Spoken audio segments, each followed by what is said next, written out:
Right, well, it's Christmas Eve, right? And everyone's getting ready for their festivities. Their Saturnalia festivities. Of course, in France, Christmas Eve's the big one. And old Serge is here because, as from our last one about the missionary man, we thought, as he's here, and we've got some of the old... what we got? We got some... Ooh, different sound. Mine's a bit...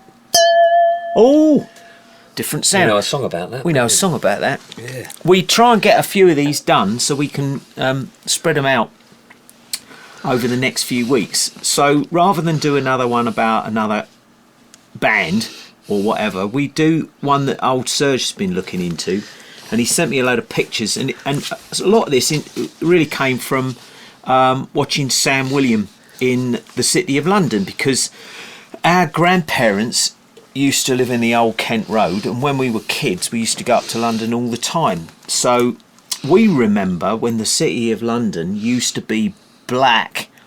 The buildings were absolutely rot, with so-called soot and pollution, but we actually think that what it was now was a big clean-up operation to clean up the old world buildings to try and make them look a lot younger than they actually are. But anyway, when you start looking at these buildings around Londinium, and the fact that everything looks like Rome, or what we perceive as Rome, it's quite an interesting thing. So we were watching a load of Sam's stuff with him going around London and various things, and decided to look into a little bit a lot of the old Freemasonry stuff, and especially some stuff that Serge came up with, which is to do with the City of London Police, and a campaign that we think they were doing. Like I said, we're not 100% sure, but a campaign that we think they were doing. Also, what was the other things? Well, police and crime commissioners, because there's a lot of people out there that don't actually have any clue what the police and crime commissioners, or the police, fire brigades and crime commissioners do in the UK. Right. And how that's going to be changing potentially by 2028, which I know is a couple of years away, but I found as we know, it's gone very quick, hasn't it? Yeah, it's gone very, very quick. And then, of course, about the responsibilities, who's in charge of certain things, and the reasons why. I looked into the Right Honourable MP, Sabana Mahmood. Sabana Banana. The current Home Secretary. And the funny thing about all of this, and this is not going to be very interesting to a lot of people, I don't think, but it should be interesting because, as we've seen in a lot of films and movies, and we know a lot of films and movies really kind of show you a lot of things that are going on, as you can probably see this picture I've got on the screen right now. My old mate here, he is looking into his career just like I looked into my career, right? Or what was supposed to be our careers, right? And then, like we said, we're almost the same age, right? But when you start to look back and realise that a lot of the stuff that you were not necessarily involved in, but there was a lot of stuff that you didn't really know anything about, and now we found out that there's a lot of stuff that's not really very cool. So for me to, as I've said before, for me to find out that not necessarily people I aspired to, and I know I keep saying the same words all the time, which is terrible, but maybe are a little bit crooked, and then to find out, old Serge here, that the people that he worked for are also a bit sketchy in various places. So he sent me this picture the other day, as you can see it on the screen here. Now, we know this is not a real T-shirt, but there's a company that we've bought, or Serge has bought, a shitload of gear from, right? Very good. We won't mention that. We won't mention the name of the company, right? Anyway, all our solar stuff that we've basically put together, or he put together, which we're going to do a final video on, and worked out really good and all works, came from this company. So the other day, well, a few weeks ago now, he sent me this. He goes, "Here, have a look at this. Look at these T-shirts they're promoting now on this site, right?" Well, here we have, I presume, a young lady doing that silly hand gesture over this checkerboard phone, with a black heart on it. You see how they hold that camera? We see these Instagram bods, they all hold their camera phone. Like, you don't hold yours like that, do you? Because it looks daft. And of course, what is this emblem on this T-shirt? And this is not a T-shirt. This is basically what you can order, and they'll stick it on there for you, right? And I went, oh, that's interesting. Why are they trying to sell this idealism now? Now, we've never seen that before, have we? No. So he said, really come on this year. So he said, oh yeah, well, look at this one, right? So you can see here, from darkness to light, and there's the old you know what, right? The little eye in the middle and the 5 pointy star on the top, and the line underneath here does not go with this. Whatever way these are from 2 different idealisms. Yeah, as above, so below. Exactly, right? 2 different idealisms. 2 different idealisms, right? And then he said, how about this one? Now, you can see these CGI'd pictures for merchandise things. So we've got another scary old one here, right? And then we got this one, which looks really tacky, but another T-shirt. So... and that one, you could have your own organisation thing printed in the right under yeah. So of it. This may be something quite trivial, but what it's doing again is it's pushing a certain agenda, and these T-shirt ideas will tie us nicely into the City of London, on the square mile, all the stuff that everybody knows about anyway. And then when we come down a little bit further, show the one with the fist, which I thought was interesting. When you zoom into it. Yeah. So here we have. I don't know anybody. Why would anybody walk around with? I mean, if you lived there, I suppose you would do that, right? But of course, it's got the old Freemasonic Illuminati fist with eyes and a pyramid, eyes in the fingers. Oh yeah, and he goes. Serge goes, yeah, but there's all eyes in the fingers here, if you can see that. So that's a bit weird, and I would say messed up, to be totally honest with you. Yeah, I mean, what the heck's the Ukraine got to do with the pyramid, the all-seeing eye, the fist, as we've said about that in regards to that, and it's just again, it's well, it's an idolisation of something, isn't it? Well, it is exactly like... Now, I know there's going to be some people who say, oh, come on, guys, you're now really nitpicking here, aren't you? And it's like, no, we're not nitpicking. This is how they brainwash people through imagery. And I think we did one some time ago, but in the back of old Serge's car, he's got a shopping bag, right, which has got a woman with a shoe over her eye, right? Down at our local shop, looked like a small Tesco's, there's a picture of a girl with her tongue sticking out with a crisp over her eye from a packet of crisps. And then we did the one that we put up on the Telegram channel, and I've not done it yet, but I'll put the link to our Telegram channel in this description as well.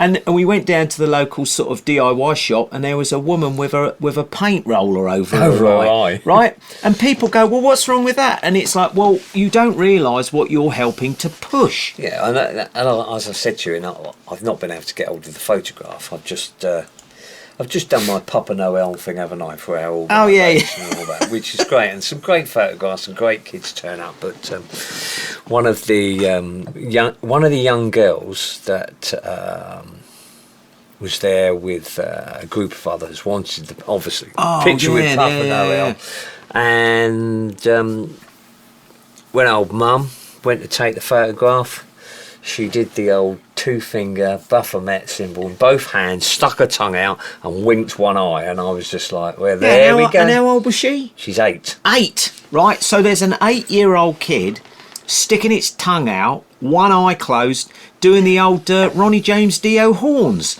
Yeah. Now, But she doesn't know what it's She about. doesn't know. Of course she doesn't. I'm not saying that. No, We're not saying she knows. But this is how they keep pushing these little agendas, right? And like we were saying in our Annie video, there's only two ways that this can work, and it's either they all know what they're doing, or they're all having a laugh. Well, to us, they all know what they're doing, and they're trying to get that energy, because it's all about energy and frequency. They're using negative imagery to keep this thing going, and it's a little bit like the athlete that old Serge knows here, who's the basically the French Olympic champion for what is it, a wheelchair, not wheelchair, basically wheelchair, right? Wheelchair cycling, yeah. And this guy's world champion and highest decorated Paralympian in the history of France. Yeah, and he's the son of my neighbour, of old Serge's neighbour, right? And he's nice really worked hard at it. But there was a picture of him, his wife, and is it a little boy? The boy. And not him, but the wife and the little boy are all doing the same thing. Yeah. They're all doing this because they see these celebs and that do it, and they think this is cool, and they don't realise that from a consciousness, energy and frequency point of view, that is what they're pushing. Anyway, so we don't go on to, can we keep saying this so we don't go on too long? Here's two more t-shirts. This one I thought was funny. My wife is Ukrainian. Nothing scares me except my wife, right? But this one, who's going to wear that? Well, there are people who will wear that, right? Yeah. And it's not. The thing is, you can't really wear that if your wife's not Ukrainian, can you?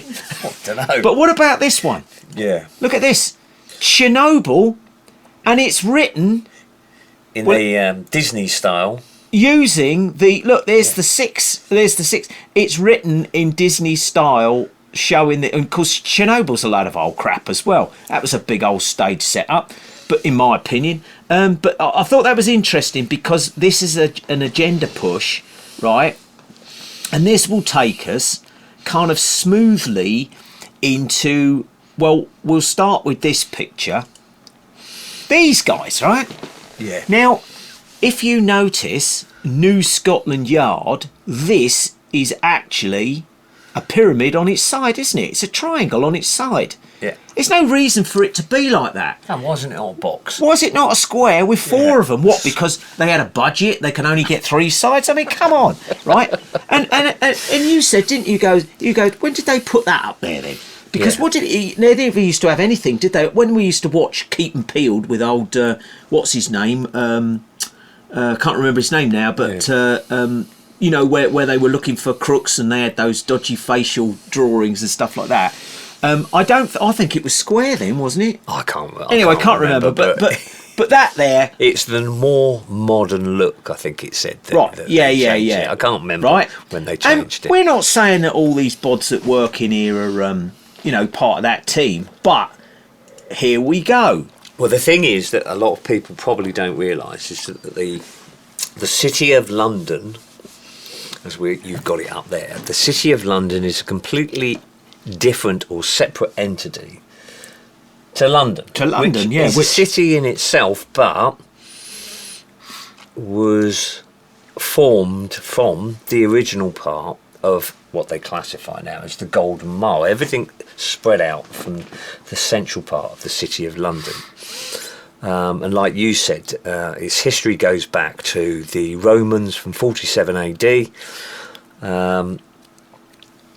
with a lot of the construction of the buildings and how the responsibilities were given. I looked at the City of London. I can't remember what the actual organisation was, but it was something like Falkwood or whatever. When you go back, and it goes back to the early centuries, and we're talking way before all these buildings were built, and how people were given responsibilities in this area. City of London Police Forces is a different entity to the police forces that work in the Metropolitan Police. They're financed differently. Yeah.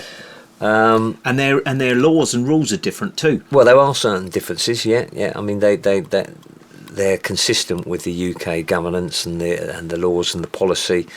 But it's only when you start looking at these different things, and I looked at it because being an ex-policeman officer. An ex-policeman officer. Of 21 years. Officer. I found it very, very interesting when I saw the publication, and we'll come on to it in a bit, about the changes, as Gary has said, that we were going to talk about in the police and crime commissioners, or the police, fire and crime commissioners, as I've already said. Yeah. And how much money they actually have been paid. Yeah. Since they were implemented in 2012. Exactly. So over a 13-year period, it's a substantial amount. And the first question that I would pose to anybody that is going to listen to this is, do you actually know what a police and crime commissioner does and how they are allegedly voted in? Yeah. What they represent, what their responsibilities are, and why the police, or a lot of the top serving police officers in England and Wales, are pretty happy that the PCCs are going. That's right, that's what you said, wasn't it? Because they control. Yeah. They control their county Yeah. police forces, not the chief constable or deputy chief constable, or in the Metropolitan Police or the City of London Police, the commissioner or deputy commissioner. The PCCs control it. Yeah. So that's the first question I'd pose in regards to that. And Gary we did a little bit of looking at some of the photographs, because I looked at the recruitment, and one of the reasons why I looked into the PCCs and the financial side is saying that the UK, and we're talking about England and Wales, is not in crisis, but is having a problem recruiting. That's right, yeah. And the old PM himself, as we call him, Mr. Keir Starmer, but we call him something else. Oh, Queer Starling. There we go. That's Chris and Dom again. Yeah. Sorry, Chris and Dom, keep stealing all your puns, but that's a great one. But we might as well keep it on the same basis, haven't we? Yeah. Had a bit of a recruitment drive, or is having a bit of a recruitment drive. Yeah, and we said, right, you know, again, preaching to the choir, just take this picture, for example, right? Friendly. Now, why would you need to put that in, first off? Number 2, 1 square mile, one big happy family. Family, right? One big family, okay? Now, me being ridiculously sarcastic and cynical, this does not mean anything to do with the public, right? So you can see there's the little old Baffer heart at the back here, which we know about that, don't we? We're done in squares as well, all done in squares. If you ask most police bods today, do you know why you wear the checkerboard pattern round your hat or whatever, they would say no, right? Well, I didn't know. I didn't know till I found out about the Scottish Rite, and everybody who looks into this, we know all about that, right? So comes from Scotland. Yeah. So we can go back and look at that and say that's what that was all about. You know, was it? Is it? Maybe it is. Whatever, right? But anyway, he sent me these pictures. So this one was quite good. Then we got another one here, right? Now you'll see these two appear in a couple of these pictures. These probably aren't even policeman, woman, man officers. They're probably dressed up. They're people with photogenic faces that are ideal for this. Like in all these things, when you see someone go to the dentist. I've just been to the dentist. They're not really at the dentist. But anyway, 1 square mile, one place, you belong. Right? Okay. So why would you make again this statement of, you know, belonging? There's nothing wrong in that, but what they're telling you is that if you do this, and of course, what colour have we got here? Shall I do it in the same voice that I did with the other one? I would appreciate that, Serge. Purple.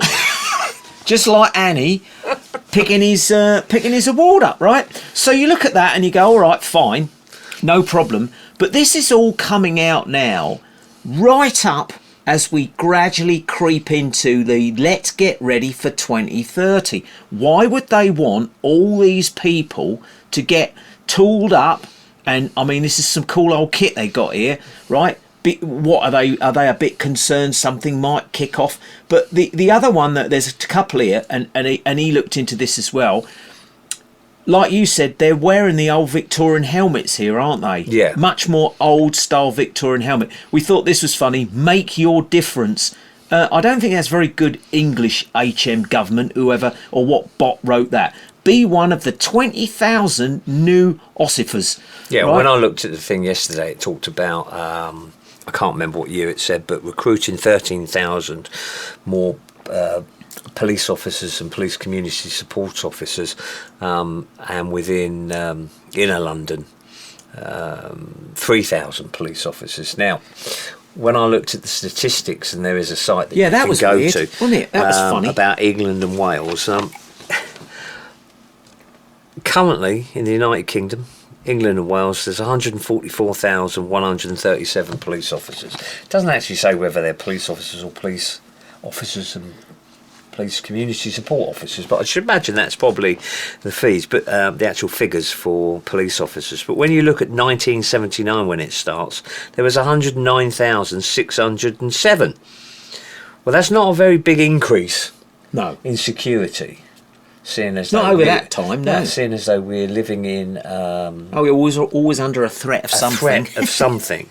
And one of the things that it talks about with the PCCs and everything is that they're struggling to recruit within the police. And that they wanted 13,000 more police officers, PCSOs, within... and 3,000 within 12 months of April 2025. Well... As somebody that ended up as a tutor constable, which means basically I trained probationary police officers, and was involved in some of the recruitment side, it's no wonder people don't want to join it. Oh, no. No, exactly. And you know, we're only using these pictures as an example, right? They're there, aren't they? They're there for people to see. Now, this is obviously, it says Met Police here, but this is quite funny as well, because the starting salary, well, we won't even say what the starting salary is. You can, Civvy Street magazine, right? They all love these numbers. They appear in all these kind of things. But when we were saying just now about this couple that we saw in this picture, and I don't actually think that they're even real. I'll have a look. I'll see if I can find them on their numbers. Right, so we got these two here, right? Okay, here they are. Right, and this is how easy it is, again, with photography to bamboozle the public. We didn't do this. I found these. I sent them old Serge, and he was laughing his arse off, right? He goes, ready, here we go. Oh, dear. Look at that. See that? And as I said, what made me boom, think about it was they've got warrant numbers. Oh, yeah. On their arms. Yeah, on their arms here, you see, they got their numbers. His is 833. 833, right.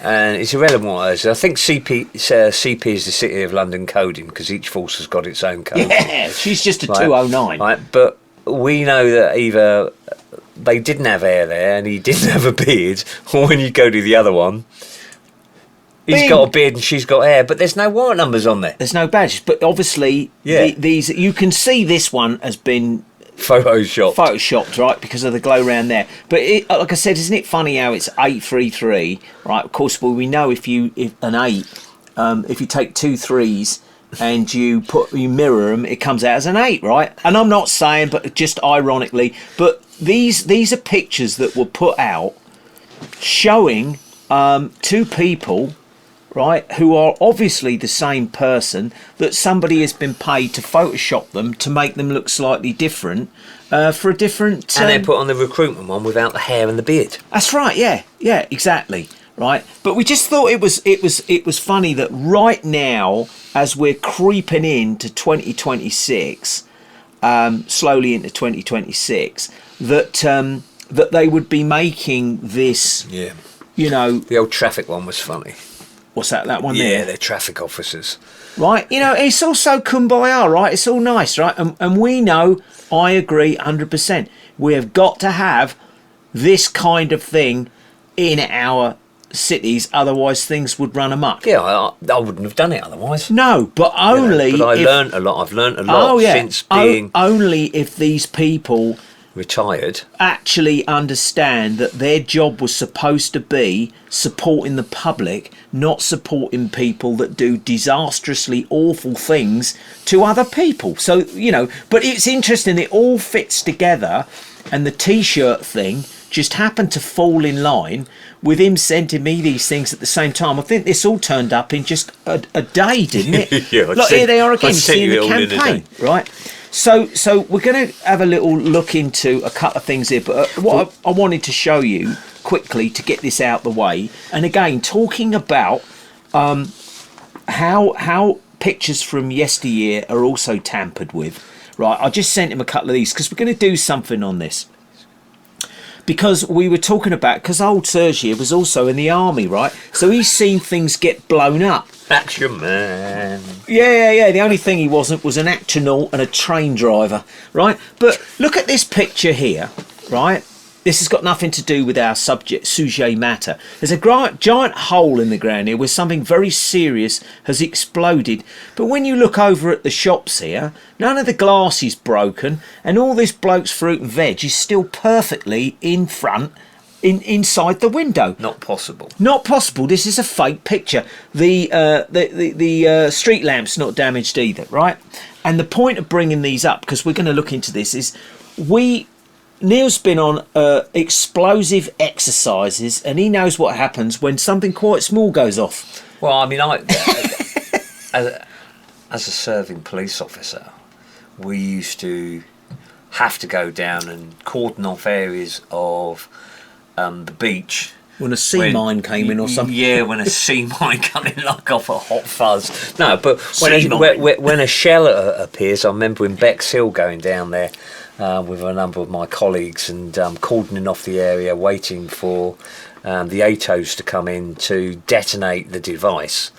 And, dig great big holes around it, fill up sandbags, do all the stuff that you expect to see in films. They don't just pick it up and take it away. No. And they detonate it. And the sounds and the vibrations that come from something like that, and the actual size of the crater, is immense. There is no way, with my understanding of explosive devices from Northern Ireland, that those shops wouldn't have lost their windows. No. And there wouldn't be debris all over the pavement. People are just walking apart. And I thought it was funny when you sent me that one. I know you can't zoom in the people out there. People standing in the doorway going, "Oh, what's going on here?" Yeah, so I didn't hear that last night when I was asleep. So we've looked through hundreds of pictures, well, not hundreds, but loads of pictures of these devastated cities through various events in various periods of time, and you never ever see any bomb holes in the road. I would say that this is all fake. None of this is real. And then we're going to quickly look at this, and then we'll get onto our subject, right? This is hilarious, right? This is obviously a different picture, but you can find all these. Just type in bomb holes London, right? Anything on Alamy or Getty Images, whatever, is all dodgy, right? So I thought it was funny that this is the British Equitable Assurance Company, right? Broken windows. So they got broken windows, which anybody could have knocked out, right? We've looked really closely. There's no damage anywhere to these walls. You can see that. It looks like snow, like Christmas time. This massive hole would have ripped half of this off. We've seen in Berlin where it's all been mullered up. And old Winston there, and this bloke here, they are not there. Standing there with the old Dad's Army guy. Look. You would never take this bloke over and say, "Mate, stand by that hole. Don't worry about if you fall in, because this bloke here is going to help you," right? These blokes have been pasted in, and the resolution of them is completely different to the resolution of that guy there and there. That's a perfect crisp resolution.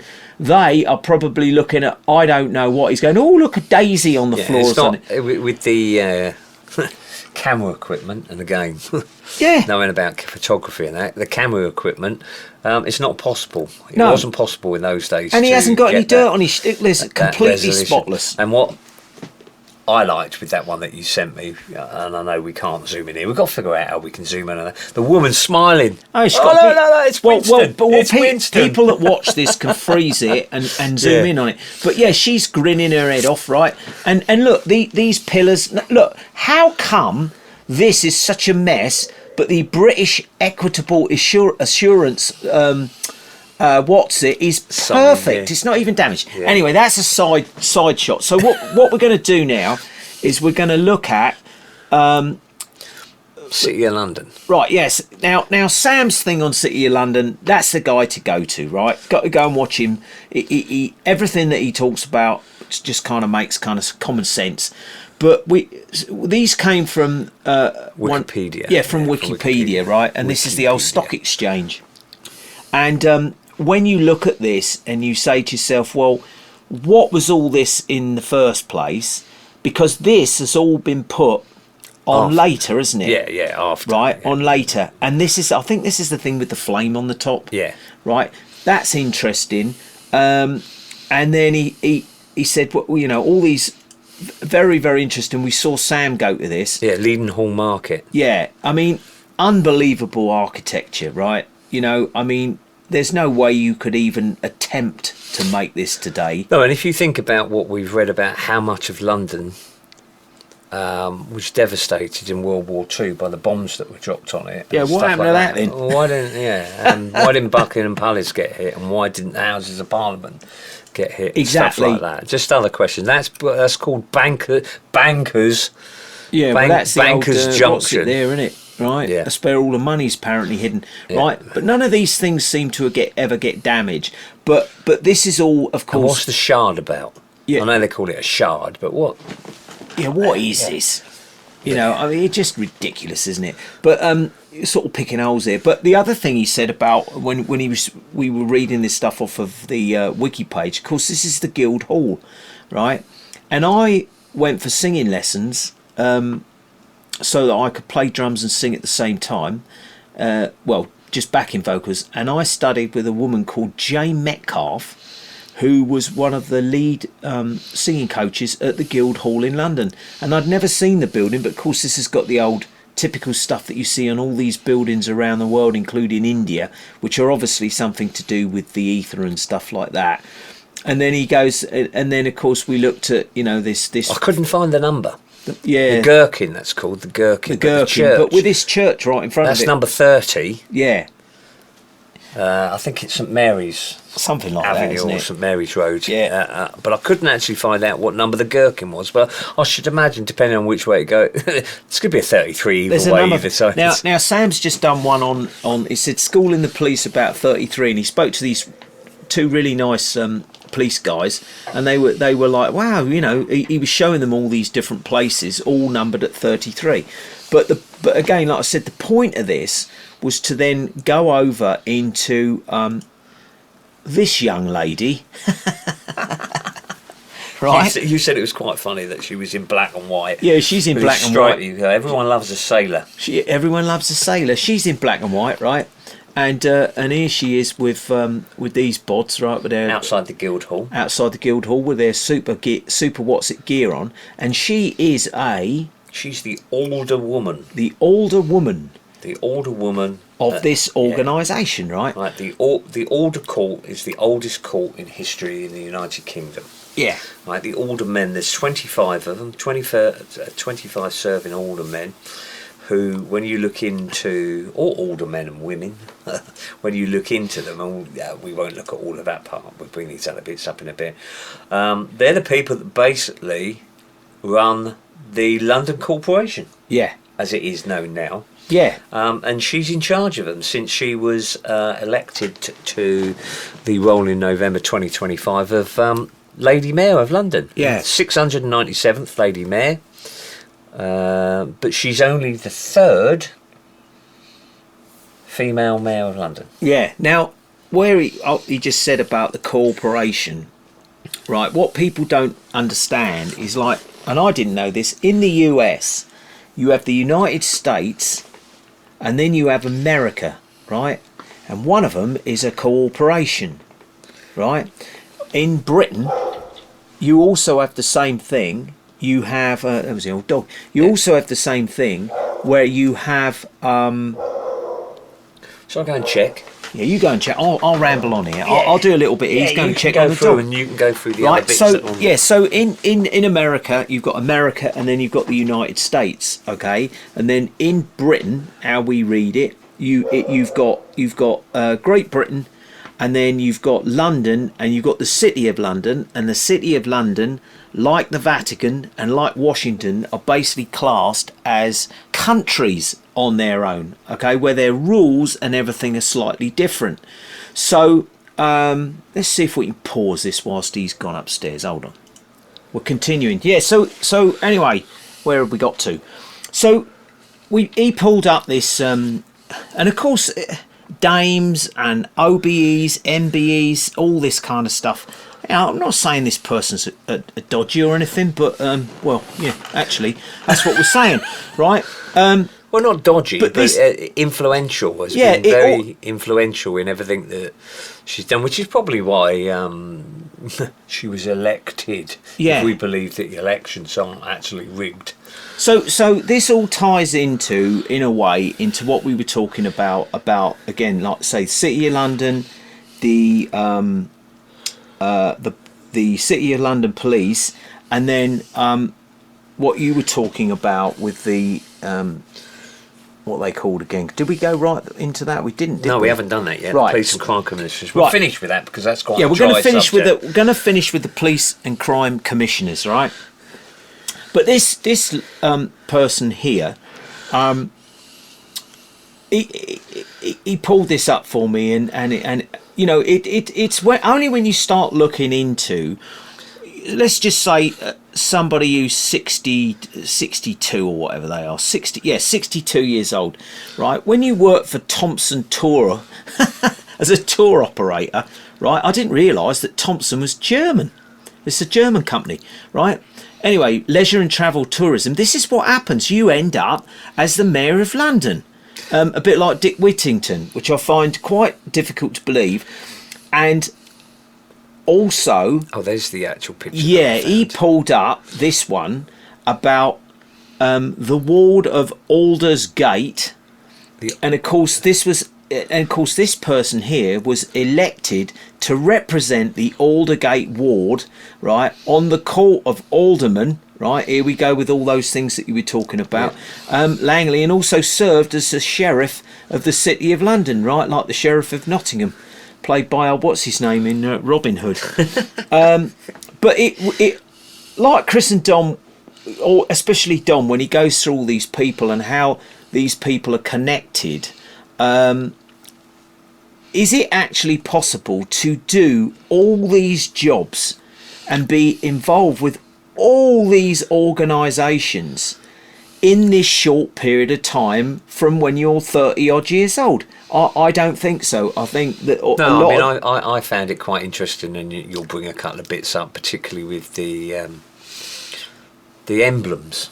Oh yeah, you know, the symbolisms that are in there, and no one's saying that she's not actually done this, but you know, how does somebody, as you said, that having travelled in Australia, program manager, held various roles between 87 to 96, and then you said about PricewaterhouseCoopers, where didn't it say when you looked into it that there's no employees? That's one of them. No employees. That's right. Anymore. This UK Asset Resolution Limited. That was a different one, wasn't it? Yeah, but this is the one with no employees. Yeah, no employees. Right. So was involved with these people, and doesn't that look kind of like familiar? Yeah, we got the little pyramids in here. Almost looks like the old way they were writing the yellow and blue. I know it sounds a bit petty and everything, but like, you know, all these things to do with vast quantities of money. And also it says here, having completed the disposal of the final mortgage books in October 2021, just after, apparently, isn't it funny how all these people getting all this shit done whilst everybody was locked up in their houses, right? Yeah. UKAR now has no employees, but it still remains a government-owned entity with PricewaterhouseCoopers, they're worth looking into, handling any activities that arise as it is wound down. So you look at all these different organisations with this person that you pulled up, and then, as you said, we clicked on another one. That this brings us over to Hiscox, right? Hiscox just happened to have the old fleur-de-lis. Everybody who knows about all these different signs and everything knows about that. An insurance company. Yeah, again. Another insurance company. And look where they're based. That's what I said to you. Look where their headquarters is. Where are Hamilton, Bermuda. Oh yeah. So their headquarters is in Bermuda.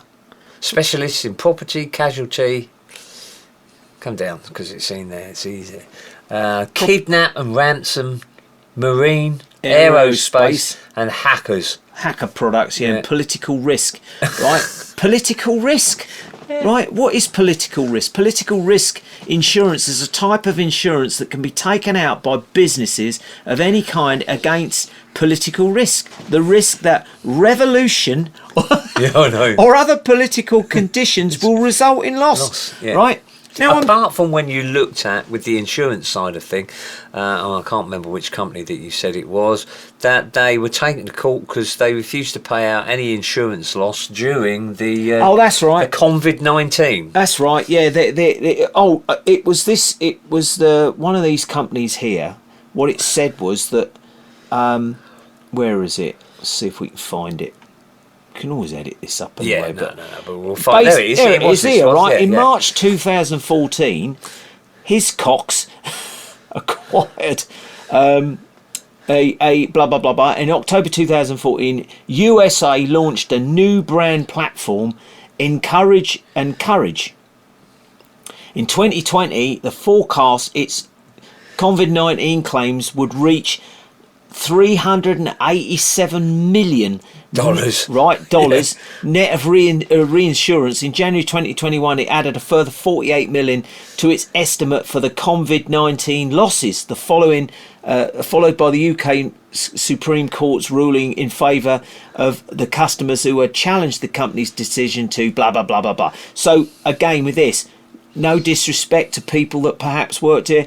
In my opinion, this is just a giant money laundering scheme, right? And of course, a lot of the people that invested their money in here ended up losing all their money, which is what normally happens. But funnily enough, not these people, right? They never lose any money because they are given a little green card which says you can do just what you like and whatever you want. And as you said, it's not strange. It just depends on what your background is and what your promotional prospects are. Ends up as Chief Operating Officer of Hiscox, Lloyd's of London, Director of North American and Market Development, Director of Lloyd's Asia and Chair of Lloyd's Japan, before joining the Department of Business and Trade as Chief Executive Officer for Finance and Personal Services, Senior Independent Director of UKAR, blah blah blah blah blah, Lead NED. Well, that is a non-executive director at HMG, Her Majesty's Government Home Office. Yeah. So I was in Australia, and I decided that eventually I'm going to work for the Home Office. Yeah. And be in charge of all these banks and insurance companies and be directly involved with it. These people are all, like I said, in our opinion, and again, we kind of sort of gone off track a little bit here because of me, of course, but she married this bloke, right, who's the Associated of Chartered Certified Accountants. They should be certified, in my opinion, and also is a Justice of the Peace, right? Yeah, there's not a lot of information on him. No, very, very, very little, right? But look at all these things here. As well as a trustee for the Mansion House Scholarship Team, a trustee for Macmillan, right? Blah, blah, blah, blah, blah, blah, blah. And then you come down here, Dame Commander of this, officer of that, member of the order of this, that and the other, civic appointments, alderwoman, sheriff of the city, liveryman of the worship company of insurers, worship company of drapers, worship company of freemen, Freemason, worship company of goldsmiths, freeman of the city of London, Lady Mayor of London. And good for her. I cannot see how one person, again, unless it sounds like the 101 on David Attenborough. Yeah. David Attenborough has won more awards for doing Sweet FA than anybody else from the BBC, because he didn't write those scripts, he didn't take those pictures, right? All he did was stood in front of a camera. I'm sorry, David, right? And you're a sir as well. Yeah. So the point of this was just to show how so many of these things are linked again, right? And well, all of the aldermen, as I said, when you look at them, or alderwomen, there's obviously some names on there that look like ladies' names. They're all bankers, they're all insurers, they're all ex-mayors of London. Yeah. Lord this, Baron that, and da-da-da-da-da. And people say, well, you need people in power and responsible that have been involved in all this to control what's going on in London. Yeah. Well, we've already seen about the control elements of London, and like you said, Sam does great videos on everything that's going on. He's been doing it for years, and his knowledge of things in London is outstanding. Oh yeah. Being a tour guide there, I mean, he knows his stuff. But like we said, the thing is that, I mean, when you look at this, I mean, I'm sorry, you tell me, and this is again our old world subject. You tell me, any engineers out there, any engineers, right? I dare you. You tell me how the fuck you built this with horse and carts, right? There is absolutely no way, which shape or form, anybody could build this with horse and carts. There's St Paul's there, right? Still got the cross on the top. You know, 1800s. How'd you get that cross up there, mate? What did you do? What did you do? Scale up there? You know, these are the things that are all part. And of course, this is a post office. This is a post office. Are you kidding me? We went to the post office yesterday. Well, we said, didn't we, when we what talked nightmare about it was, wasn't it? We talked about it, didn't we? About, you know, growing up, going up to the old Kent Road, spending all of our summer holidays up there, really, weren't we? We were dumped off, but we got taken around the Natural History Museum, the Imperial War Museum, Madame Tussauds, London Bridge, the Tower of London, all these buildings, because our grandparents were very interested in the historic side of things. But as kids, we didn't really look at it in any way apart from going, wow, this is magnificent, look at this building. Well, we didn't look at anything, did we, until a few years ago? No, exactly. So how many people that either visit London or work in London? There's only something, I think it says, like in inner London, 8,000 people that live in inner London, something like that it says on here. But there's recorded, I think it was from 2023, that there's over 500,000 people actually work or employed to run inner London. That's right, yeah. Well, how do you get all of them in there? Well, that's where Mum used to work there. Yeah. Right, and Nan used to work there, and my ex-wife used to work there. I've only ever had one ex-wife, by the way, so don't judge me on that. It was probably my fault, but probably not also. So there you go. But she used to work there at Climbwell Benson. The funny thing you said before we started this as well, weren't we? When you start looking into the history, and again, you know, we can really harp on about the numerology or pneumology, whatever you want to call it, the 33, the 66, the 666, and I said to you earlier, and you knew the date anyway. Here it is, Great Fire of London. Great.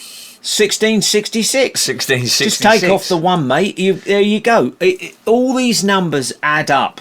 Yeah. And I mean, they don't just add up. It's like looking at that bloke's uniform, and he's got 833 on his. Why has he not got 837? Or why? Because they have to. The law of the universe whatever which way you want to look at that, is they have to let you know what they're doing. And some of these poor people we see in these pictures, they don't know. They don't know, but I can guarantee you, and I don't, let's like the lady from next door. Well, not our neighbour, but look, got little gold shoes on. You know, these people know. They know exactly what is going on, right? And they know exactly, you've only got to look at these, you know, these companies through this list here, right? It doesn't take you much to find out that these bods are in it to win it. And they what do we call it? They dangle this element of hope over the public, and there are members of the public that need to be dealt with, severely dealt with. There are some horrible people in this world who are out for themselves, mean, aggressive, horrible people, like there are everywhere. So somebody has to take care of business, but these people, I'm sorry to say it, do not have your interests at heart. Now, rather than rabbiting on again, which I can't help it, I'm sorry, I can't help it once I get going, we're going to go and we're going to talk about the Police and Crime Commissioners. The Police and Crime Commissioners. And we'll try not to bore you with this, but it's something that... It's interesting. Well, it's your thing as well. Something that people should look into, because... you know, when people go, oh, yeah, we got one. Have you ever met them? I knew our one. Yeah. He was an ex-police officer. He's not doing it now. I think somebody else is doing it now. But there we go. But they're publicly elected in England and Wales. And their basic responsibilities is how your area is policed. The policing budget, the amount of council tax charged for the police, the information you get about what the local police are doing, and appointing and dismissing the chief constables of the police forces. Dismissing, yeah, they can sack the chief constables, which I thought was really, really good. Who is, of course, if you didn't know, apart from we're talking about the Commissioner in London, the most senior serving officer in a police force. And again, things are delegated when you look at it. In Greater London, Greater Manchester and West Yorkshire, the mayor is responsible for the responsibilities of the PCCs. The mayor appoints a deputy mayor for policing and crime. So again, it's all about this delegating. Now, I didn't know up until I read all of this, as I said earlier, that you've got PCCs and you've got PFCCs, Police, Fire and Crime Commissioners, who set the fire and rescue objectives for their area. Now, you know, I'm sure as many people who have moaned at me in my years as a policeman officer, there's nobody on the streets. What are you doing? You don't do this. Why does it take you 20 minutes to get here? When I used to patrol the northern area with my colleague, and I did that for 2 years, in a response car on response, we were the only two officers on a 12-hour period that covered a 240 mile square radius. Yeah. Impossible to get to people when you need to get to them. And again, it's just like, when you look at it, they're responsible for fire and rescue budget. So they're actually pretty powerful people. And the Home Secretary, and I think I mentioned her name earlier on, has decided that as of 2028, the Commissioner's terms will end, and the role will move to elected mayors or council leaders. Right. So again, I've read some of the comments that some of the mayors and the council leaders have said, and mayors have said, well, I can't do that. I've got enough jobs to do as at home. So it'll actually be given to a council official. And who's the best person to do it to? Well, I'll employ the current PCC as a council official, and they can carry on running it. Exactly. So we talked about it, didn't we, in regards to how much money it's been costing and stuff like that. So there are 37, or currently 37 elected commissioners under the current system, which was introduced, if you didn't know, 12 years ago. So many people, as it says on the information, which is all over the internet, don't even know what a PCC does or who their local PCC is. And again, it's a very dry and boring subject, but it basically says that by cutting their rolls, it's going to save the UK taxpayers £100 million a year, which could be put back into policing. Right, so 100 million. Now, hold that thought, because we've got the old thing he's done. It's funny thing again. Has it? Yeah. Who's that woman? The Indian woman who's the Secretary of State or whatever. Yeah. Yeah. Yeah, the Right Honourable Sabana Mahmood. Right. So, basically what they're saying that the PCC commissions cost in 2024 cost at least 87 million, making it a significant portion of the savings expected. Yeah, I mean, these figures and everything else that was on there, and I haven't gone through them, it's all researchable on the internet, and I said about 100 million, that's what it said. But, 2024, it cost at least 87 million pounds of taxpayers' money to employ the police crime commissioners. Or it may say that they may save that. As I said, I got a bit confused with that bit now that we've moved on. But what the Home Office has said was that it would enable £20 million per year to be reinvested during this parliamentary period, enough to fund another 320 new police officers per year. So this is where this recruitment thing, I linked into this recruitment thing. And then I thought, well, let's just have a look at the Home Secretary, the Right Honourable lady, who was appointed Secretary of State for the Home Office Department on the 5th of September 2025. That's this person we've got here. Yeah, and she was previously Lord Chancellor and Secretary of State for Justice. Right. Justice. It's Jazz Coleman from Killing Joke. Sorry, I had to drop that in. It's Jazz Coleman from Killing Joke. She was elected as an MP for Birmingham, Ladywood in July 2024. A bit of information on the family, but we won't go into that side of things. Family. And of course, when she was a child, early childhood, she lived in Saudi Arabia. Well, they all do, don't they? They've all got these backgrounds, and I mean, again... And her father was a civil engineer. Yeah. Returning to Birmingham in 1986, her parents ran a local corner shop. Yeah. And I mean, like I said, you've always got...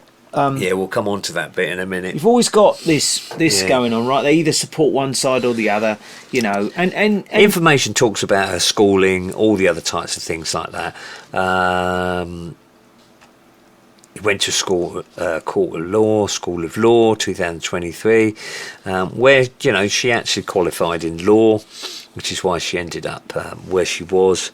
You mean like this? Yeah. I knew you were going to bring that up. And then I looked at it and I thought, well, okay, comes from a humble background. Said that, didn't I, with the other one? Yeah. Family came from Saudi Arabia, moved to Birmingham, ran a corner shop, and an estimated net worth is £3,832,000, not 33. £1,500 earned through her long career as a barrister and politician. Yeah. And you probably could, make that kind of money. But again, the thing is that a lot of these people get paid for appearances, and some of those appearance fees. It's quite funny, actually. Yeah. I looked the other day at this. All I can call it is, well, like I said, I don't want to be horrible, but just an abomination of nature, which is a certain ex-model, right? I won't mention the name. Covered from head to toe in tattoos, shaved head. I think you probably find out who that is very simply. Yeah. And this person apparently gets paid between $30,000 to $50,000 to attend an event and talk. Yeah. Now, that's good money if you can get it. So I'm not condemning this person for ripping people off, right? But so there is a possibility that these sort of people make good money doing this kind of stuff. Not saying that, not saying. But when you look into their backgrounds, I thought it was funny when it said about becoming the Secretary of State for Justice. Yeah. Obviously, she worked in the Old Bailey, and she's got. I told you, I looked at the employment buildings and stuff like that, and where she practiced from, and all the other types of things. But following the Labour elections in 2024, election victory, she became the first Muslim, nothing wrong with that, lady, and third, isn't that funny? Another third female Lord Chancellor. Also serving as the Secretary of State for Justice. In this role, she had to look at tackling prison overcrowding, strengthening law enforcement. That's one of the things, I think, when we start talking about binning the police and crime commissions and having more money to be put back into UK policing. And she's also been an outspoken person issues over Palestine rights, women's rights, and justice reform. So we'll see where that develops over the next 2026 to however long she stays in, or whether the Labour government stay and stuff like that. But it's one that I'm going to keep my eye on. But as I said, there's loads and loads more information. Oh yeah, absolutely. Where it comes on, about being the shadow minister for prisons, higher education, and financial secretary for the Treasury. Secretary. Right. So basically, what the point we've been trying to get at here, in a roundabout manner, is that they're just basically all bent, aren't they? but no, the crime commissioner thing is very interesting because, like we said, they make these statements, don't they, about as if they're saving you all this money. Meanwhile, like over here, apparently farming out tens of billions to other countries that, as I said in that argument with a friend of ours, you do not know where that money is going. Nothing ever changes. So what is going on with that, right? Then you talked about the Trumpster and his golden fleet that he's making. His golden fleet, right? We said that on that little video that you made. The Trumpster's golden fleet, which you'll know from the one that we've just done in the garden, dans le jardin. This money does not exist, and they piss your money away left, right and centre. And on that note, I mean, this is a bit of a rambled one. No, I know, but it's good because people probably don't know these things unless they actually. No, you've got to look into this stuff. I didn't know any of this until he told me about it, and he didn't know any of the music stuff till I told him about it. Right? How many people know these things are coming? They might just go, "Oh, of course, that's just going to change again. It doesn't affect us." No, exactly. So the UK passport update as of December. We'll finish with. I'll finish with this. UK passport. Here update, we go. 2025, and it said on the clip, it said it's happening again. UK passports are getting another makeover. It seems like it only happened yesterday that the trusted burgundy cover was replaced with navy, and now some further adaptation to Britain's travel book are on the cards. The redesigned passport usually happens every 5 years. The 2020, we always go back to that number, don't we? Yeah. Update formally swapped the burgundy cover for the navy cover after Brexit. The blue covers are here to stay, but meaningful changes into your passport will come into the travel documents in the next months, with changes to how the passport looks and how secure it's going to be. Oh, secure? Come on, it's a cardboard book. Yeah. Passports are going to be redesigned with a new aesthetic and security features. Aesthetically pleasing passport. What if you drop it on the way up the aisle to the plane then? The most obvious update in this will be in the inside. The geometric design from 2020. These have been updated and replaced with watermark style illustrations of famous British landscapes representing the four nations that make up the UK. The images will be from this made you laugh when I told you about this, didn't it? UNESCO protected location. Oh yeah, it's great, right? The Giant Causeway in Ireland, Ben Nevis in Scotland, Lake Windermere in the Lake District, and the Three Cliffs Bay in Wales. And it'll be interesting to see, and people might be able to tell us, because obviously we don't have UK passports anymore. I won't be changing mine anyway. On the photo page, these will include your mugshot, and if you move the picture, a holographic and translucent elements will reveal certain shapes when your photograph is tilted. Oh right, yeah. So it's going to be interesting to see what the shapes are. And I said to you, anything you like, it's going to be a pyramid shape or a circle or some other. Well, I'm hoping this is recorded. Well, that's my waffle. We'll edit a few of these things up. But all these little things, the thing is, guys and girls out there, all these little things all tie together. And I think a lot of it tends to stem back to the old not so secret societies and the old family connections, doesn't it? Because when you look at the family connections, it's undeniable. Yeah. And as we said in our thing about Annie and all that, we're not trying to be malicious and point a finger at these people for what they actually do. The regular things that they do, you know, like oh yeah, this looks good. Oh yeah, this person supporting this person. It's all the stuff they do behind the scenes. And again, I would recommend that you definitely, if you're going to get Mark Devlin's Musical Truth 3, because he talks about things in that to do with the royals, to do with various groups of people that we've all sort of watched and learnt from, and what their connections are, and whether these things are actually legit or not. And at the end of the day, I mean, we'll do another one. We're going to do this warning thing for New Year, but you know, old people that are being persecuted again through these new tax things that are coming in. Yeah, pension reform. Including our mum, right? And we've basically told them to piss off, right? Because we don't work for you, so we're not going to do the online job you want us to do, so you don't have to do it, right? But if these people, like we said, were on your side, really on your side, most of the things that you see going on around the world wouldn't happen.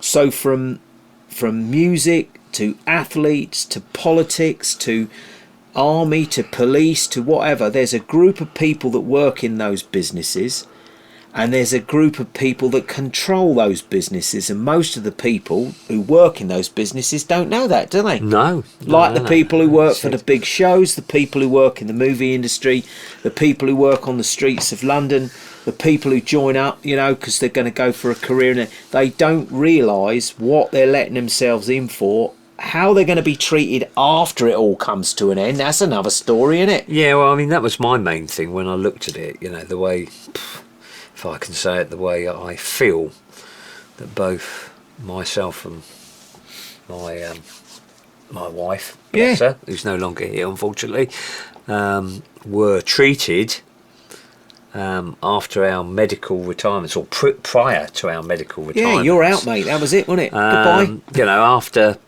joining the army at 16, serving in the military, serving in the fire brigade, joining the police, you know, like you said, doing 37 years of public service, it was like, oh, you're injured, we don't want you anymore. By the way, you're probably going to lose your pension. Fortunately, I didn't, but it was a distinct possibility that I could have lost my pension. Oh, and yeah. I'd put my army pension and the stuff in the fire Oh, yeah. Put it all together, didn't you? Put it all together. One big package. But I was just fortunate that it didn't work out. I had some good people on my side, and it didn't work out that way. But I know people that it has happened to that. And like George Carlin said, they take it all away, because these are privileges, and they can take them away at any time. Yeah. You know, and I mean, we could really just go on and on and on about this stuff, and I think we probably will. Yeah, I think so too, as well. Because it's all relevant, and I know it seems that we're we're talking about the UK and the music industry, which Gary does, which is international. But you know, we talk about our the lives UK. were in the UK. But, yeah, as I said, our lives were in the UK. And French politics is so complicated. And though I've looked into a lot of the stuff, French politics, if you think it's complicated in the UK, you want to live over here. But we don't get involved in it, do we? We just watch it when at the we Chinese wa- restaurant. we just watch ramming it what's down going on. people's throats all the time. But It's hilarious. it's no different here. It's no different when you go to the big cities. You know, employment issues, problems with housing. You just have to look at what goes on in Paris on a regular basis with the homeless, and when the gendarmes and the military are brought in to clear out these campsites in Paris because they don't want them there. No. You know, and as I said to you, you know, you can go to certain areas down in Marseille. Oh yeah. Not good places to go, and Where quite I went and dangerous. did my first drum clinic down there, and Rob said to me, "Don't leave anything in the car, not even a pen, Yeah. because they'll smash your windows out just to steal a pen." Yep. You know. But anyway, Yeah, we waffled a bit then. we but, waffled a bit, but we had a disruption from the old barking dog protecting the house, and I've got to look at this because I think this screen recording thing is a bit shit, really, to be honest with you. It's got no blue lines around it filming No, it. I turned it off. Oh, well, there we Anyway, so go. I'm sure you can jot the photographs. oh yeah. Happy holidays. You'll be getting this next week, which is probably now when you're listening to it. And we, again, as always, we thank anybody that has a listen, and don't take us too seriously. You know, I mean, we're both professionals in our own fields. We've been doing this all our adult lives, and I think that we do have a good take on some of the things that we see, and we're not right about everything, and a lot of the things, the numbers and that we pull up aren't necessarily correct, but at the end of the day, it's good to have a look at these things, and especially it's good for people with families with young kids and that, young children. You got to educate your kids. Don't let them be part of that brainwashed bunch of it's just, you know, try and get them to do things, help around the house, you know, cut the grass, whatever, work in the wood shop with dad, whatever. But you know, we love all that kind of stuff. We love being outside and everything, and we only just really over the last few years got into that, and it's a very valuable thing. So Yeah, have a good Christmas. as always, hope everybody's doing good, and we will catch up with you in the new year with our special warning band thing about another bunch of knobheads. Stand by for the adventures of 2026 with NASA and everything else that's coming along. We got So the there NASA. We got the NASA February thing. That's going to be hilarious. Yeah. And we'll all catch up with you soon. Au revoir.